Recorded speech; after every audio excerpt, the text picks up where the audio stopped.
আসসালামু আলাইকুম। তো আজকে একটা ব্লুটুথ স্পিকার নিয়ে আসলাম, যেটা ব্যাটারিতে প্রবলেম ছিল।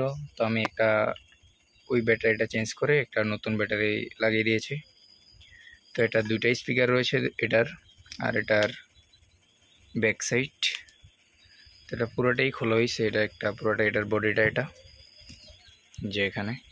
তো চলুন, এখন এটা আমার ব্লুটুথে কানেক্ট করা আছে। এখন একটু এটা সাউন্ড টেস্ট করি। আমি গান প্লে করছি।